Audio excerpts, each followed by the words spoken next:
This is Debbie, and welcome to another brand new episode of The Offbeat Life, where I speak to inspiring individuals who ditch the norm to live their best life and become location independent.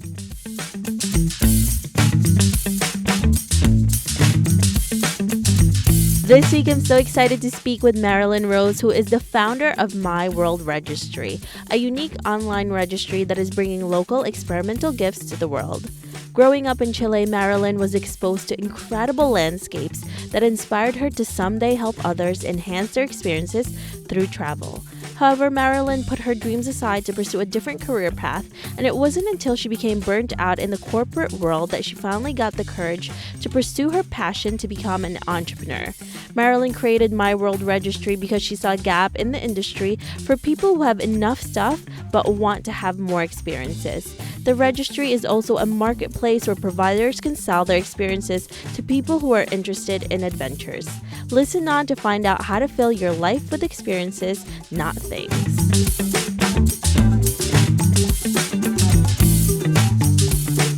Hey everyone, thank you so much for joining us. I'm here with Marilyn. Hey Marilyn. Hi, Debbie. How are you? Thank you for being here. So can you tell us a little bit more about you and why you live an offbeat life? Sure, yes. Offbeat to me means when you don't live like the norm. And to me, that's a very good thing because it's the way that you can find something that resonates with you and not feel like there's something missing. Experiences are a great way to do this. Mm-hmm. So what were you doing before and how did you get to the point where you created a company that's all about experiences? Before I did this, I had a background in travel. I had a degree in the travel industry, and then I got one in psychology. And I was working for a nonprofit and helping kids need help with their development and, helping their families and guidance on how to help their own kids. A few years after, I kind of got burned out on that, and I felt like something was missing and that I could use my knowledge and my background for better things that would actually feel good to me. And that wasn't it. So I decided to get trained in doing real estate, and that felt really good. And later, I actually became a mom, so I had to kind of put all that, on hold. And at the same time, just living life and seeing how friends get married and do things differently nowadays than before. So like a gap for people when they're receiving gifts and they're celebrating milestones. And I felt like things could be done better. So that's how I started looking into that. It's such a great idea because there's so many things now about minimalism and living more through experiences with our lives. And it should be something that people should be getting, right? Instead of getting pots and pans or all of these material objects that most of us don't really need. It would have been really great to get a honeymoon for free or all of these different experiences, even if it's just somewhere in your hometown where you learn how to cook or skydive or something. There's nothing wrong with, the material items that we need, but most of us like to get them ourselves. And also, for example, when somebody's getting married, usually they're already living together and they have everything they need. So getting an experience is not only so much better for the gift receivers, but also the ones that give it. It feels good, to give something that for a fact is going to make them smile, and they're actually going to remember and have memories of. Nobody has memories of pots and pans. Unless you're a really good cook. Exactly. Well, yeah, that's true. Now, what was the first steps that you took in order to realize this goal and this dream that you had to create this company about experiences? Because you did not have a background with this. You were into travel and you did have something with real estate, but completely different from the norm. I decided I was very serious about this. I really wanted to do this and make it work. And so I started researching, about business, really education on how to run a business, how to create a business. And I actually signed up for a program in Portland, Oregon. At this time, I was already living in Portland, That was like a foundations for starting a business class. It was offered by Mercy Corps Northwest. That was the first thing I did, is educate myself on actually running a business, because I already knew everything about the field that I wanted to have a business in, but I did not know how to run a business. And that's the hardest thing to do, is the beginning parts of it, when you don't know anything, when you're completely clueless and there's so much information that's out there. How did you figure out what to do? What kind of research did you do? And was it a little bit overwhelming as well? It was overwhelming, but at the same time, it was fun. Started by talking to people who own businesses, friends of mine, saying I trust more like experiences rather than books and things that you are taught by traditional ways. So my first thing was to actually kind of casually interview friends that own businesses and hear their experiences. And then after that, I wanted to seek formal education on how to do it as well. And I started looking for programs that would be good for women like me, like myself. Now, you mentioned that you're a mom, and there's a lot of people that would hesitate to start a new career, start a business because of all of the other responsibilities that they have, or it could be a really hard transition. How was that for you? Oh, it was hard. I had already started doing things for creating a business before I even got pregnant. Then I got pregnant and I was in the middle of it, but I thought, oh yes, there's plenty of time. I'll probably launch this business before I become a mom, and then it'll be easier because it'll be launched. But that did not happen that way. It's very humbling to see, when you learn how much you have to do and all the little things that are involved in creating a business. And it's also very important to listen to the timing. And I knew I wasn't ready to do it yet, but my baby came. So she came before it was expected, and I didn't get to launch at that time. And what I had to do was just put it on hold for a few years because I needed to be there for my baby. So it was always in the radar, and I was making a little bit of progress here and there, but it was pretty much on hold for a few years because of becoming a mom. Some people, I think that it all depends on your own personal situation. Like if you have family nearby and help, that makes it easier. But for me, it was just me and my husband. So I didn't have too much help with the baby. So that's why I had to put it on hold for a little bit. Now, what has been the biggest setback that you have experienced throughout all of this, and how do you usually handle them? The biggest setback I would have to say was the actual thesis technology, and that was something that I don't do. I had to hire, and we didn't know much. I had zero knowledge of how creating a website works and how it involves so many little things that you never think of, and it's like a machine.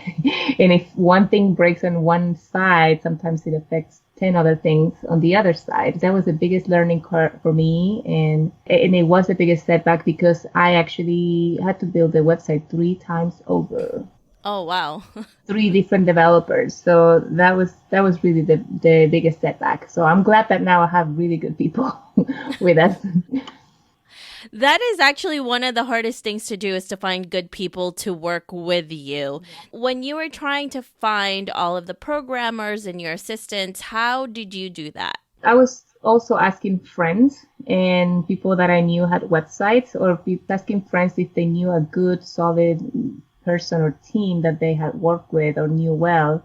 Because again, I didn't want to do a research online because sometimes the reviews are kind of not really real. So I wanted to talk to people. But the problem was that not many people have built sites like the one that I had, which is very intricate. So even those referrals didn't really work out so well. And sometimes the developers themselves, they might think they know how to do this, but then when they get their hands on it, they're like, oh, this is a little more complicated. And it's always more complicated for the developers than the actual creators, because we just see the end results of it. We don't see the back end of what actually needs to get done. when you were trying to push your company out and you were trying to get clients, how did you do that? How did you try to find your clientele? And was it a hard process for you to do to go into this type of I niche? feel like my people were actually just waiting for it to come out. And most people that learn about my business are instantly lit, like their faces just light up. Oh, this is awesome. I love this. I already love giving experiences anyway for Christmas or this and that. So it's been really easy to find because it's like everybody's been waiting for it. At least that's how it feels. Especially in the travel industry, I think this is something that everyone wants all the time, and we're just not given it. So it's definitely a great niche to be in, and there is a hole in the market that you definitely filled. And also make sure you listen to our extended interview, because Marilyn and I are going to talk more about how experiences can also improve your mental health. So I'm really excited to talk to you about Yeah, that, me Marilyn. too. You have talked to a lot of people in your industry now. What has been the worst advice that you have ever received? Oh, somebody told me once the website is not important. That's not how you're gonna make the business. I thought that was kind of not accurate, but he insisted and insisted, and now in my gut feeling, I felt like, well, my website is the actual product, that is the service, and it I want it to be right and look right because to me that was a no-brainer. So that was the worst advice, and I did not follow it. That's a good thing. I mean, especially now we all get our clients pretty much online, and you can reach so many more people that way. So if you're not taking advantage of that, then there's something missing there. How are you able to finance this company from the start, and how do you continue to create income today? The financing part is always hard unless you're a millionaire. And for me, I actually have been wanting to not get investors. And so it's been basically just myself and my husband. He's a co-owner of the business, and we just pull it off ourselves little by little and doing actually had to learn a lot about doing things myself, and that's been also saving me a lot of money. And then how do you continue to create income today with your business? Well, we just launched like 2 months ago. So right now, yeah, we're pretty new. Right now, we're actually spending money more than anything else because we're doing a lot of marketing and outreach and events, and there's a lot of recruiting providers and seeking experiences. So we are in full force in being proactive to get the business known by more people and reach more people. That's also a really hard part of starting your own business, is not realizing how much money you have to put out first before you can start making it back. You talked about a lot of things that you've learned. What has been the biggest lesson that you've learned so far while you're preparing to launch your company? I think the most important has been to trust in yourself and trust your gut feeling, because there's a lot of things that I didn't know about running a business or launching a business, and that is natural. Nobody is born with that knowledge, but that shouldn't let you feel like you are not in capacity of doing it. So to me, that was the biggest lesson. Just listen to myself, and if I feel that I know that I need to go through with this, then I must do it. Exactly. If it's something that you really love to do, you have to listen to your gut. Otherwise, you're going to be miserable for a really long time. Yeah, until you finally listen. So, Marilyn, let's fast forward to 30 years from now, and you're looking back at your life. What legacy would you like to leave, and what do you want to be remembered for? Well, I think for giving people an opportunity and an easy way to learn and see what's out there for them, and not only to know about things that they never thought existed or could be done experiential wise, but also to do it quickly, to find, because to me, let's say that you're trying to achieve wellness in something, you need healing or something like that, and you have tried all these things, but you don't know what else is out there unless you find it somehow. And so I want to be remembered by having provided a way for people to easily find many, many options for helping themselves.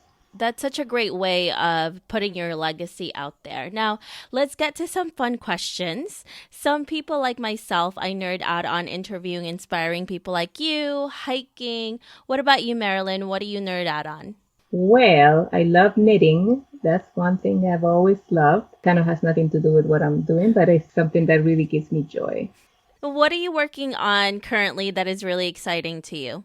I am working on creating more events for people through the experiences that I offer in my world registry. If our listeners want to know more about you, where can they find you? I would say just go to our website, our Facebook page, our Instagram. We're pretty active there and always offering amazing content and fun stuff to learn more about. The website is myworldregistry.com and our Instagram page is My World Registry with underscore after my and after world. So my underscore world underscore registry. And our Facebook page is My World Registry. Perfect. Thank you so much, Marilyn, for talking to us. We really appreciate it. Thank you. It was fun.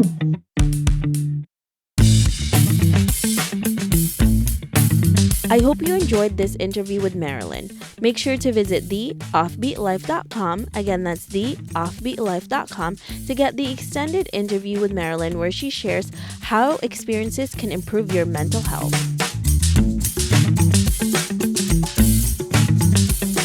Hey Offbeat family, I really appreciate you listening to this episode. I would love to hear more from you and what you think of the podcast. Suggestions on guests, topics we can discuss, or maybe you just want to be friends. Why don't we chat some more on Facebook at The OB Life or send me a message at hello@theoffbeatlife.com. I can't wait to hear from you.